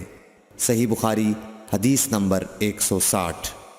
رسول اللہ صلی اللہ علیہ وسلم فرماتے ہیں کہ جب بھی کوئی شخص اچھی طرح وضو کرتا ہے اور خلوص کے ساتھ نماز پڑھتا ہے تو اس کے ایک نماز سے دوسری نماز پڑھنے تک کے گناہ معاف کر دیے جاتے ہیں۔ صحیح بخاری حدیث نمبر 161۔ نبی کریم صلی اللہ علیہ وسلم نے فرمایا، جو شخص وضو کرے اسے چاہیے کہ ناک صاف کرے، اور جو پتھر سے استنجا کرے اسے چاہیے کہ طاق عدد یعنی 1، 3 یا 5 ہی سے کرے۔ صحیح بخاری حدیث نمبر 162۔ رسول اللہ صلی اللہ علیہ وسلم نے فرمایا کہ جب تم میں سے کوئی وضو کرے تو اسے چاہیے کہ اپنی ناک میں پانی دے، پھر اسے صاف کرے، اور جو شخص پتھروں سے استنجا کرے اسے چاہیے کہ بے جوڑ عدد یعنی 1 یا 3 سے استنجا کرے، اور جب تم میں سے کوئی سو کر اٹھے تو وضو کے پانی میں ہاتھ ڈالنے سے پہلے اسے دھو لے، کیونکہ تم میں سے کوئی نہیں جانتا کہ رات کو اس کا ہاتھ کہاں رہا ہے۔ صحیح بخاری حدیث نمبر 163۔ عبداللہ بن عمر رضی اللہ تعالی عنہ کہتے ہیں کہ ایک مرتبہ رسول اللہ صلی اللہ علیہ وسلم ایک سفر میں ہم سے پیچھے رہ گئے، پھر تھوڑی دیر بعد آپ صلی اللہ علیہ وسلم نے ہم کو پا لیا اور عصر کا وقت آ پہنچا تھا۔ ہم وضو کرنے لگے اور اچھی طرح پاؤں دھونے کے بجائے جلدی میں ہم پاؤں پر مسح کرنے لگے۔ آپ صلی اللہ علیہ وسلم نے فرمایا، ایڑیوں کے لیے آگ کا عذاب ہے، 2 مرتبہ یا 3 مرتبہ فرمایا۔ صحیح بخاری حدیث نمبر 164۔ حضرت عثمان رضی اللہ تعالی عنہ نے وضو کا پانی منگوایا اور اپنے دونوں ہاتھوں پر برتن سے پانی لے کر ڈالا، پھر دونوں ہاتھوں کو 3 دفعہ دھویا، پھر اپنا داہنا ہاتھ وضو کے پانی میں ڈالا، پھر کلی کی، پھر ناک میں پانی دیا، پھر ناک صاف کی، پھر 3 دفعہ اپنا منہ دھویا اور کوہنیوں تک 3 دفعہ ہاتھ دھوئے، پھر اپنے سر کا مسح کیا، پھر ہر ایک پاؤں 3 دفعہ دھویا، پھر فرمایا، میں نے رسول اللہ صلی اللہ علیہ وسلم کو دیکھا کہ آپ میرے اس وضو جیسا وضو فرمایا کرتے تھے، اور آپ صلی اللہ علیہ وسلم نے فرمایا کہ جو شخص میرے اس وضو جیسا وضو کرے اور حضور قلب سے 2 رکعت پڑھے جس میں اپنے دل سے باتیں نہ کرے تو اللہ تعالیٰ اس کے پچھلے گناہ معاف کر دیتا ہے۔ صحیح بخاری حدیث نمبر 165۔ ابو ہریرہ رضی اللہ تعالیٰ عنہ لوگوں کے پاس سے گزرے اور لوگ لوٹے سے وضو کر رہے تھے۔ آپ رضی اللہ تعالیٰ عنہ نے کہا، اچھی طرح وضو کرو، کیونکہ ابو القاسم صلی اللہ علیہ وسلم نے فرمایا، خشک ایڑیوں کے لیے آگ کا عذاب ہے۔ صحیح بخاری حدیث نمبر 166۔ عبداللہ بن جریح نے عبداللہ بن عمر سے کہا، اے ابو عبد الرحمن، میں نے تمہیں 4 ایسے کام کرتے ہوئے دیکھا ہے جنہیں تمہارے ساتھیوں کو کرتے ہوئے نہیں دیکھا۔ وہ کہنے لگے، اے ابن جریح وہ کیا ہیں؟ ابن جریح نے کہا کہ میں نے طواف کے وقت آپ کو دیکھا کہ 2 یمانی رکنوں کے سوا کسی اور رکن کو آپ نہیں چھوتے ہو۔ دوسرے میں نے آپ کو سبتی جوتے پہنے ہوئے دیکھا، اور تیسرے میں نے دیکھا کہ آپ زرد رنگ استعمال کرتے ہو، اور چوتھی بات میں نے یہ دیکھی کہ جب آپ مکے میں تھے لوگ ذی الحج کا چاند دیکھ کر لبیک پکارنے لگتے ہیں اور حج کا احرام باندھ لیتے ہیں، اور آپ 8ویں تاریخ تک احرام نہیں باندھتے۔ حضرت عبداللہ بن عمر رضی اللہ تعالی عنہ نے جواب دیا کہ دوسرے ارکان کو تو میں یوں نہیں چھوتا کہ میں نے رسول اللہ صلی اللہ علیہ وسلم کو یمانی رکنوں کے علاوہ کسی اور رکن کو چھوتے ہوئے نہیں دیکھا، اور رہے سبتی جوتے تو میں نے رسول اللہ صلی اللہ علیہ وسلم کو ایسے جوتے پہنے ہوئے دیکھا کہ جن کے چمڑے پر بال نہیں تھے، اور آپ انہی کو پہنے پہنے وضو فرمایا کرتے تھے، تو میں بھی انہی کو پہننا پسند کرتا ہوں۔ اور زرد رنگ کی یہ بات ہے کہ میں نے رسول اللہ صلی اللہ علیہ وسلم کو زرد رنگ رنگتے ہوئے دیکھا ہے، تو میں بھی اسی رنگ سے رنگنا پسند کرتا ہوں۔ اور احرام باندھنے کا معاملہ یہ ہے کہ میں نے رسول اللہ صلی اللہ علیہ وسلم کو اس وقت تک احرام باندھتے ہوئے نہیں دیکھا جب تک آپ کی اونٹنی آپ کو لے کر نہ چل پڑتی۔ صحیح بخاری حدیث نمبر 167۔ رسول اللہ صلی اللہ علیہ وسلم نے اپنی مرحومہ صاحبزادی حضرت زینب کو غسل دیتے وقت فرمایا تھا کہ غسل داہنی طرف سے دو اور اعضائے وضو سے غسل کی ابتدا کرو۔ صحیح بخاری حدیث نمبر 168۔ ام المومنین حضرت عائشہ رضی اللہ تعالی عنہا فرماتی ہیں کہ رسول اللہ صلی اللہ علیہ وسلم جوتا پہننے، کنگھی کرنے، وضو کرنے اور اپنے ہر کام میں داہنی طرف سے کام کی ابتدا کرنے کو پسند فرمایا کرتے تھے۔ صحیح بخاری حدیث نمبر 169۔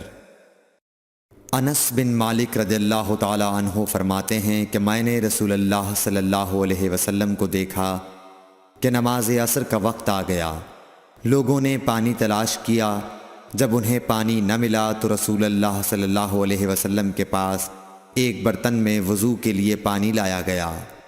رسول اللہ صلی اللہ علیہ وسلم نے اس میں اپنا ہاتھ ڈال دیا اور لوگوں کو حکم دیا کہ اسی برتن سے وضو کریں۔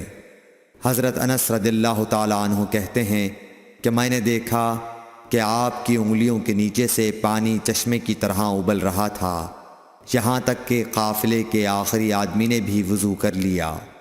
صحیح بخاری حدیث نمبر 170۔ ابن سیرین کہتے ہیں کہ میں نے عبیدہ رضی اللہ تعالی عنہ سے کہا کہ ہمارے پاس رسول اللہ صلی اللہ علیہ وسلم کے کچھ بال مبارک ہیں جو ہمیں حضرت انس رضی اللہ تعالی عنہ سے یا ان کے گھر والوں کی طرف سے ملے ہیں۔ یہ سن کر عبیدہ نے کہا کہ اگر میرے پاس ان بالوں میں سے ایک بھی ہو تو وہ میرے لیے ساری دنیا اور اس کی ہر چیز سے زیادہ عزیز ہے۔ صحیح بخاری حدیث نمبر 171۔ رسول کریم صلی اللہ علیہ وسلم نے حجۃ الوداع میں جب سر کے بال منڈوائے تو سب سے پہلے ابو طلحہ رضی اللہ تعالی عنہ نے آپ کے بال لیے تھے۔ صحیح بخاری حدیث نمبر 172۔ رسول اللہ صلی اللہ علیہ وسلم نے فرمایا کہ جب کتا تم میں سے کسی کے برتن میں سے کچھ پی لے تو اس کو 7 مرتبہ دھو لو تو پاک ہو جائے گا۔ صحیح بخاری حدیث نمبر 173۔ رسول کریم صلی اللہ علیہ وسلم نے فرمایا کہ ایک شخص نے ایک کتے کو دیکھا جو پیاس کی وجہ سے گیلی مٹی کھا رہا تھا، تو اس شخص نے اپنا موزہ لیا اور اس سے پانی بھر کر پلانے لگا حتیٰ کہ اس کو خوب سیراب کر دیا۔ اللہ نے اس شخص کے اس کام کی قدر کی اور اسے جنت میں داخل کر دیا۔ صحیح بخاری حدیث نمبر 174۔ رسول اللہ صلی اللہ علیہ وسلم کے زمانے میں کتے مسجد میں آتے جاتے تھے، لیکن لوگ ان جگہوں پر پانی نہیں چھڑکتے تھے۔ صحیح بخاری حدیث نمبر 175۔ عدی بن حاتم کہتے ہیں کہ میں نے رسول اللہ صلی اللہ علیہ وسلم سے کتے کے شکار کے متعلق دریافت کیا تو آپ صلی اللہ علیہ وسلم نے فرمایا کہ جب تو اپنے سدھائے ہوئے کتے کو چھوڑے اور وہ شکار کر لے تو اس شکار کو کھا، اور اگر وہ کتا اس شکار میں سے خود کچھ کھا لے تو اس کو نہ کھائیو، کیونکہ اب اس نے شکار اپنے لیے پکڑا ہے۔ میں نے کہا کہ بعض دفعہ میں شکار کے لیے اپنے کتے چھوڑتا ہوں، پھر اس کے ساتھ دوسرے کتے کو بھی پاتا ہوں۔ آپ صلی اللہ علیہ وسلم نے فرمایا پھر مت کھا، کیونکہ تم نے بسم اللہ اپنے کتے پر پڑھی تھی، دوسرے کتے پر نہیں پڑھی۔ صحیح بخاری حدیث نمبر 176۔ رسول کریم صلی اللہ علیہ وسلم نے فرمایا کہ بندہ اس وقت تک نماز ہی میں رہتا ہے جب تک وہ مسجد میں نماز کا انتظار کرتا رہے، تا وقت کہ وہ حدث نہ کرے۔ ایک اجمی آدمی نے پوچھا کہ اے ابو ہریرہ، حدث کیا چیز ہے؟ انہوں نے فرمایا کہ ہوا جو پیچھے سے خارج ہو، جسے عرف عام میں گوز مارنا کہتے ہیں۔ صحیح بخاری حدیث نمبر 177۔ رسول اللہ صلی اللہ علیہ وسلم نے فرمایا کہ نمازی نماز سے اس وقت تک نہ پھرے جب تک ریح کی آواز نہ سن لے یا اس کی بو نہ پا لے۔ صحیح بخاری حدیث نمبر 178۔ حضرت علی رضی اللہ تعالی عنہ نے فرمایا کہ میں ایسا آدمی تھا جس کو سیلان مزی کی شکایت تھی، مگر رسول اللہ صلی اللہ علیہ وسلم سے دریافت کرتے ہوئے مجھے شرم آئی، تو میں نے ابن الاسود کو حکم دیا۔ انہوں نے آپ صلی اللہ علیہ وسلم سے پوچھا، آپ نے فرمایا کہ اس میں وضو کرنا فرض ہے۔ صحیح بخاری حدیث نمبر 179۔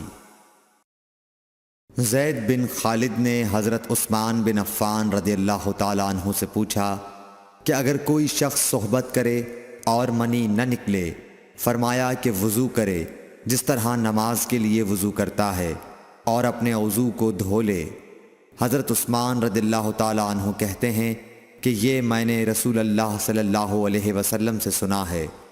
زید بن خالد کہتے ہیں کہ پھر میں نے اس کے بارے میں حضرت علی، زبیر، طلحہ اور ابی بن کعب رضی اللہ عنہم سے دریافت کیا، سب نے اس شخص کے بارے میں یہی حکم دیا۔ صحیح بخاری حدیث نمبر 180۔ رسول اللہ صلی اللہ علیہ وسلم نے ایک انصاری کو بلایا، وہ آئے تو ان کے سر سے پانی ٹپک رہا تھا۔ رسول کریم صلی اللہ علیہ وسلم نے فرمایا شاید ہم نے تمہیں جلدی میں ڈال دیا۔ انہوں نے کہا جی ہاں۔ تب رسول اللہ صلی اللہ علیہ وسلم نے فرمایا کہ جب کوئی جلدی کا کام آ پڑے یا تمہیں انزال نہ ہو تو تم پر وضو ہے، غسل ضروری نہیں۔ صحیح بخاری حدیث نمبر 181۔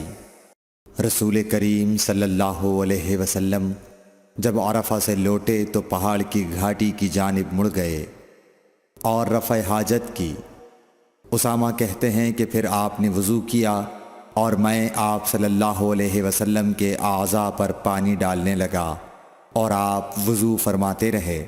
میں نے کہا یا رسول اللہ، آپ اب نماز پڑھیں گے؟ آپ نے فرمایا نماز کا مقام تمہارے سامنے یعنی مزدلفہ میں ہے، وہاں نماز پڑھی جائے گی۔ صحیح بخاری حدیث نمبر 182۔ مغیرہ بن شعبہ رضی اللہ عنہ ایک سفر میں رسول کریم صلی اللہ علیہ وسلم کے ساتھ تھے۔ وہاں آپ رفع حاجت کے لیے تشریف لے گئے۔ جب آپ واپس آئے، آپ نے وضو شروع کیا تو مغیرہ بن شعبہ آپ کے اعضائے وضو پر پانی ڈالنے لگے۔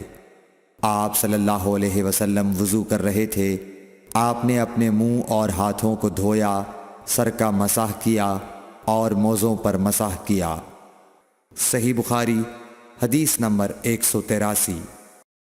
عبداللہ بن عباس رضی اللہ تعالی عنہ نے رات رسول کریم صلی اللہ علیہ وسلم کی زوجہ مطہرہ اور اپنی خالہ میمونہ رضی اللہ عنہا کے گھر میں گزاری۔ وہ فرماتے ہیں کہ میں تکیے کے عرض یعنی گوشے کی طرف لیٹ گیا اور رسول کریم صلی اللہ علیہ وسلم اور آپ کی اہلیہ نے معمول کے مطابق تکیے کی لمبائی پر سر رکھ کر آرام فرمایا۔ رسول اللہ صلی اللہ علیہ وسلم سوتے رہے۔ اور جب آدھی رات ہو گئی یا اس سے کچھ پہلے یا اس کے کچھ بعد آپ بیدار ہوئے اور اپنے ہاتھوں سے اپنی نیند کو دور کرنے کے لیے آنکھیں ملنے لگے۔ پھر آپ نے سورہ آل عمران کی آخری 10 آیتیں پڑھیں۔ پھر ایک مشکیزے کے پاس جو چھت میں لٹکا ہوا تھا آپ کھڑے ہو گئے اور اس سے وضو کیا، خوب اچھی طرح، پھر کھڑے ہو کر نماز پڑھنے لگے۔ ابن عباس رضی اللہ تعالیٰ عنہ کہتے ہیں، میں نے بھی کھڑے ہو کر اسی طرح کیا جس طرح آپ نے وضو کیا تھا۔ پھر جا کر میں بھی آپ کے پہلو مبارک میں کھڑا ہو گیا۔ آپ نے اپنا داہنا ہاتھ میرے سر پر رکھا اور میرا دایاں کان پکڑ کر اسے مروڑنے لگے۔ پھر آپ نے 2 رکعتیں پڑھیں، اس کے بعد پھر 2 رکعتیں پڑھیں، پھر 2 رکعتیں پڑھیں، پھر 2 رکعتیں پڑھیں، پھر 2 رکعتیں پڑھیں، پھر 2 رکعتیں پڑھ کر اس کے بعد آپ نے وتر پڑھا اور لیٹ گئے۔ پھر جب مؤذن آپ کے پاس آیا تو آپ نے اٹھ کر 2 رکعت معمولی طور پر پڑھیں، پھر باہر تشریف لا کر صبح کی نماز پڑھی۔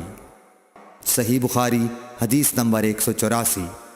اسماء بنت ابی بکر کہتی ہیں کہ میں رسول اللہ صلی اللہ علیہ وسلم کی زوجہ محترمہ عائشہ رضی اللہ تعالی عنہا کے پاس ایسے وقت آئی جب کہ سورج کو گہن لگ رہا تھا اور لوگ کھڑے ہو کر نماز پڑھ رہے تھے۔ کیا دیکھتی ہوں وہ بھی کھڑے ہو کر نماز پڑھ رہی ہیں۔ میں نے کہا کہ لوگوں کو کیا ہو گیا ہے، تو انہوں نے اپنے ہاتھ سے آسمان کی طرف اشارہ کر کے کہا سبحان اللہ۔ میں نے کہا کیا یہ کوئی خاص نشانی ہے؟ تو انہوں نے اشارے سے کہا کہ ہاں، تو میں بھی آپ کے ساتھ نماز کے لیے کھڑی ہو گئی۔ آپ نے اتنا قیام فرمایا کہ مجھ پر غشی طاری ہونے لگی اور میں اپنے سر پر پانی ڈالنے لگی۔ جب رسول اللہ صلی اللہ علیہ وسلم نماز سے فارغ ہوئے تو آپ نے اللہ کی حمد و ثنا بیان کی اور فرمایا آج کوئی چیز ایسی نہیں رہی جس کو میں نے اپنی اس جگہ نہ دیکھ لیا ہو، حتیٰ کہ جنت اور دوزخ کو بھی دیکھ لیا، اور مجھ پر یہ وحی کی گئی ہے کہ تم لوگوں کو قبروں میں آزمایا جائے گا، دجال جیسی آزمائش یا اس کے قریب قریب۔ راوی کا بیان ہے کہ میں نہیں جانتی کہ اسماء نے کون سا لفظ کہا۔ تم میں سے ہر ایک کے پاس اللہ کے فرشتے بھیجے جائیں گے اور اس سے کہا جائے گا کہ تمہارا اس شخص یعنی محمد صلی اللہ علیہ وسلم کے بارے میں کیا خیال ہے؟ پھر اسماء نے لفظ ایماندار کہا یا یقین رکھنے والا کہا، مجھے یاد نہیں۔ بہرحال وہ شخص کہے گا کہ محمد صلی اللہ علیہ وسلم اللہ کے سچے رسول ہیں، وہ ہمارے پاس نشانیاں اور ہدایت کی روشنی لے کر آئے، ہم نے اسے قبول کیا، ایمان لائے اور آپ کا اتباع کیا۔ پھر اس سے کہہ دیا جائے گا کہ تو سو جا، در حال یہ کہ تو مرد صالح ہے اور ہم جانتے تھے کہ تو مومن ہے، اور بہرحال منافق یا شکی آدمی۔ اسماء نے کون سا لفظ کہا مجھے یاد نہیں۔ جب اس سے پوچھا جائے گا کہے گا کہ میں کچھ نہیں جانتا، میں نے لوگوں کو جو کہتے سنا وہی میں نے بھی کہہ دیا۔ صحیح بخاری حدیث نمبر 185۔ ایک آدمی نے عبداللہ بن زید رضی اللہ تعالیٰ عنہ جو عمرو بن یحییٰ کے دادا ہیں سے پوچھا کہ کیا آپ مجھے دکھا سکتے ہیں کہ رسول اللہ صلی اللہ علیہ وسلم نے کس طرح وضو کیا ہے؟ عبداللہ بن زید رضی اللہ تعالیٰ عنہ نے کہا کہ ہاں۔ پھر انہوں نے پانی کا برتن منگوایا، پہلے پانی اپنے ہاتھوں پر ڈالا اور 2 مرتبہ ہاتھ دھوئے، پھر 3 مرتبہ کلی کی، 3 بار ناک صاف کی، پھر 3 دفعہ اپنا چہرہ دھویا، پھر کوہنیوں تک اپنے دونوں ہاتھ 2 مرتبہ دھوئے، پھر اپنے دونوں ہاتھوں سے اپنے سر کا مسح کیا، اس طور پر اپنے ہاتھ پہلے آگے لائے پھر پیچھے لے گئے، مسح سر کے ابتدائی حصے سے شروع کیا، پھر دونوں ہاتھ گدی تک لے جا کر وہیں واپس لائے جہاں سے مسح شروع کیا تھا، پھر اپنے پیر دھوئے۔ صحیح بخاری حدیث نمبر 186۔ عمرو بن حسن نے عبداللہ بن زید رضی اللہ تعالیٰ عنہ سے رسول اللہ صلی اللہ علیہ وسلم کے وضو کے بارے میں پوچھا تو انہوں نے پانی کا طشت منگوایا، اور ان پوچھنے والوں کے لیے رسول اللہ صلی اللہ علیہ وسلم کا سا وضو کیا۔ پہلے تشت سے اپنے ہاتھوں پر پانی گرایا، پھر 3 بار ہاتھ دھوئے، پھر اپنا ہاتھ تشت میں ڈالا اور پانی لیا، پھر کلی کی، ناک میں پانی ڈالا، ناک صاف کی 3 چلوؤں سے، پھر اپنا ہاتھ تشت میں ڈالا اور 3 مرتبہ منہ دھویا، پھر اپنے دونوں ہاتھ کوہنیوں تک دوبارہ دھوئے، پھر اپنا ہاتھ تشت میں ڈالا اور سر کا مسح کیا، پہلے آگے لائے پھر پیچھے لے گئے 1 بار، ٹخنوں تک اپنے دونوں پاؤں دھوئے۔ صحیح بخاری حدیث نمبر 187۔ ابو جحیفہ رضی اللہ تعالی عنہ کہتے تھے کہ ایک دن رسول اللہ صلی اللہ علیہ وسلم ہمارے پاس دوپہر کے وقت تشریف لائے تو آپ کے لیے وضو کا پانی حاضر کیا گیا، جس سے آپ نے وضو فرمایا۔ لوگ آپ کے وضو کا بچا ہوا پانی لے کر اسے اپنے بدن پر پھیرنے لگے۔ آپ نے ظہر کی 2 رکعتیں ادا کیں اور عصر کی بھی 2 رکعتیں، اور آپ کے سامنے آڑ کے لیے ایک نیزہ تھا۔ صحیح بخاری حدیث نمبر 188۔ ابو موسیٰ اشعری رضی اللہ تعالی عنہ کہتے ہیں کہ نبی کریم صلی اللہ علیہ وسلم نے ایک پیالہ منگوایا جس میں پانی تھا، اس سے آپ نے اپنے ہاتھ دھوئے اور اسی پیالے میں منہ دھویا اور اسی میں کلی فرمائی، پھر فرمایا تو تم لوگ اس کو پی لو اور اپنے چہروں اور سینوں پر ڈال لو۔ صحیح بخاری حدیث نمبر 189۔ محمود بن ربی جب چھوٹے تھے تو رسول اللہ صلی اللہ علیہ وسلم نے انہی کے کنویں کے پانی سے ان کے منہ میں کلی ڈالی تھی، اور عروہ نے اسی حدیث کو مسور وغیرہ سے بھی روایت کیا ہے، اور ہر ایک راوی ان دونوں میں سے ایک دوسرے کی تصدیق کرتے ہیں کہ جب رسول اللہ صلی اللہ علیہ وسلم وضو فرماتے تو آپ کے بچے ہوئے وضو کے پانی پر صحابہ رضی اللہ عنہم جھگڑنے کے قریب ہو جاتے تھے۔ صحیح بخاری حدیث نمبر 190۔ صائب بن یزید کہتے تھے کہ میری خالہ مجھے نبی کریم صلی اللہ علیہ وسلم کی خدمت میں لے گئیں اور عرض کیا کہ یا رسول اللہ، میرا یہ بھانجا بیمار ہے۔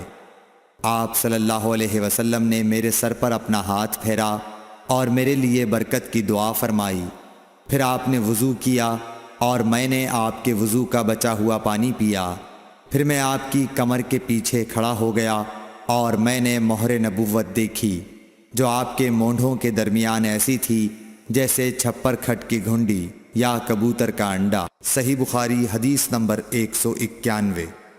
عبداللہ بن زید رضی اللہ تعالی عنہ نے وضو کرتے وقت برتن سے پہلے اپنے دونوں ہاتھوں پر پانی ڈالا، پھر انہیں دھویا، پھر دھویا، یا یوں کہا کہ کلی کی اور ناک میں ایک چلو سے پانی ڈالا اور 3 مرتبہ اسی طرح کیا، پھر 3 مرتبہ اپنا چہرہ دھویا، پھر کوہنیوں تک اپنے دونوں ہاتھ 2 بار دھوئے، پھر سر کا مسح کیا، اگلی جانب اور پچھلی جانب کا، اور ٹخنوں تک اپنے دونوں پاؤں دھوئے، پھر کہا کہ رسول اللہ صلی اللہ علیہ وسلم کا وضو اسی طرح ہوا کرتا تھا۔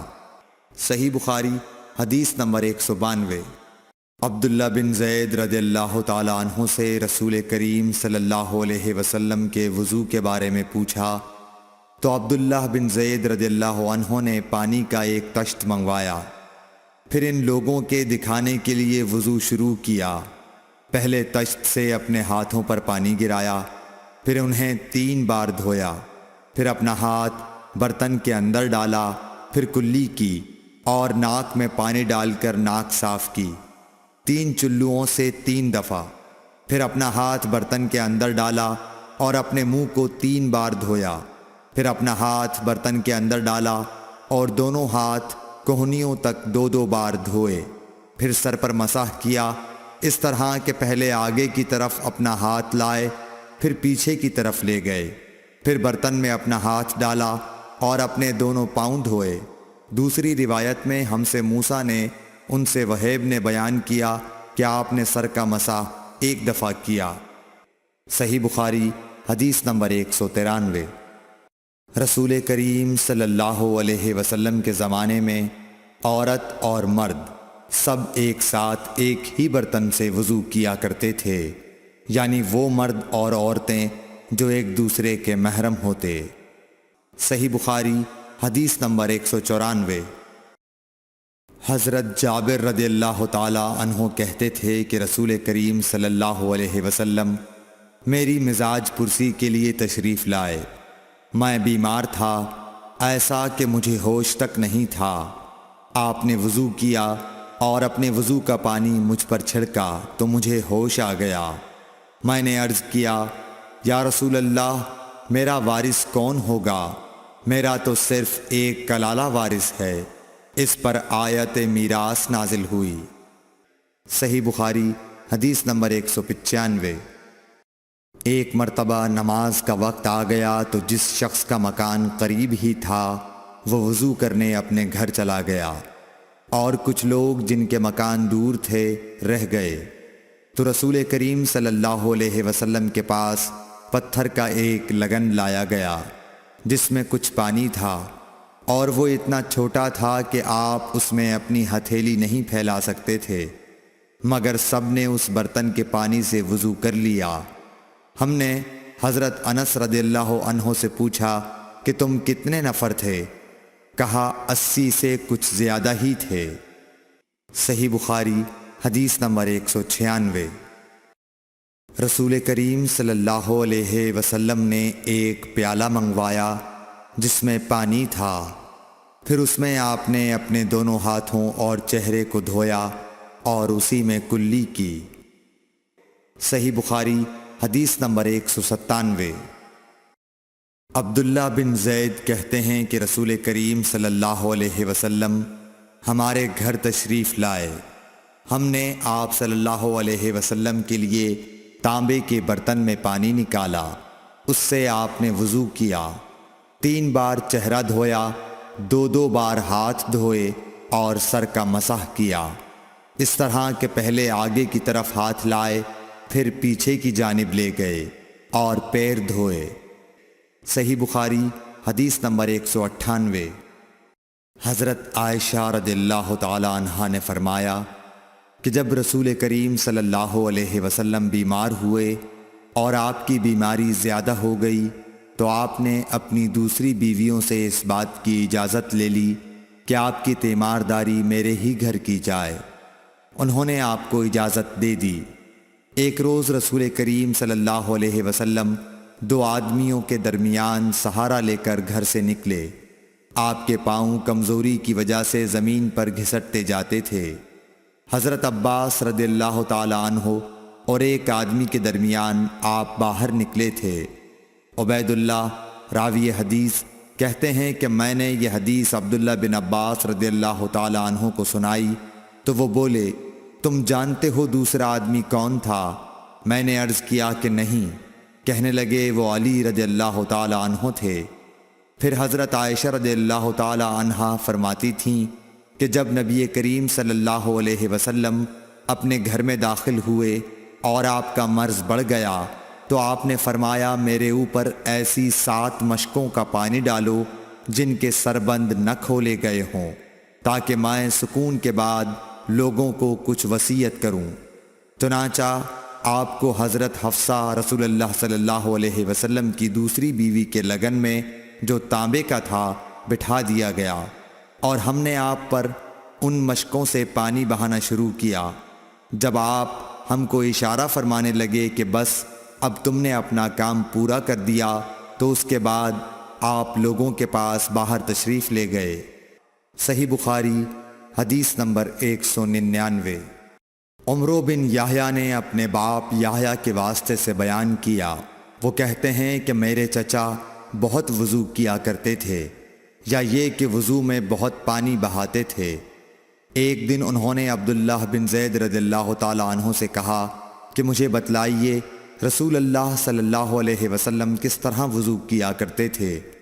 انہوں نے پانی کا ایک تشت منگوایا، اس کو پہلے اپنے ہاتھوں پر جھکایا، پھر دونوں ہاتھ 3 بار دھوئے، پھر اپنا ہاتھ تشت میں ڈال کر پانی لیا اور ایک چلو سے کلی کی اور 3 مرتبہ ناک صاف کی، پھر اپنے ہاتھوں سے ایک چلو پانی لیا اور 3 بار اپنا چہرہ دھویا، پھر کوہنیوں تک اپنے دونوں ہاتھ 2 بار دھوئے، پھر ہاتھ میں پانی لے کر اپنے سر کا مسح کیا، تو پہلے اپنے ہاتھ پیچھے لے گئے، پھر آگے کی طرف لائے، پھر اپنے دونوں پاؤں دھوئے، اور فرمایا کہ میں نے رسول کریم صلی اللہ علیہ وسلم کو اسی طرح وضو کرتے دیکھا ہے۔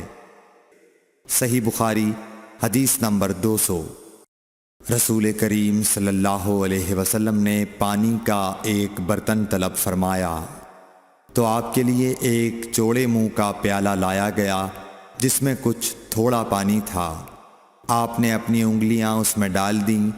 انس کہتے ہیں کہ میں پانی کی طرف دیکھنے لگا، پانی آپ کی انگلیوں کے درمیان سے پھوٹ رہا تھا۔ انس کہتے ہیں کہ اس ایک پیالہ پانی سے جن لوگوں نے وضو کیا وہ 70 سے 80 تک تھے۔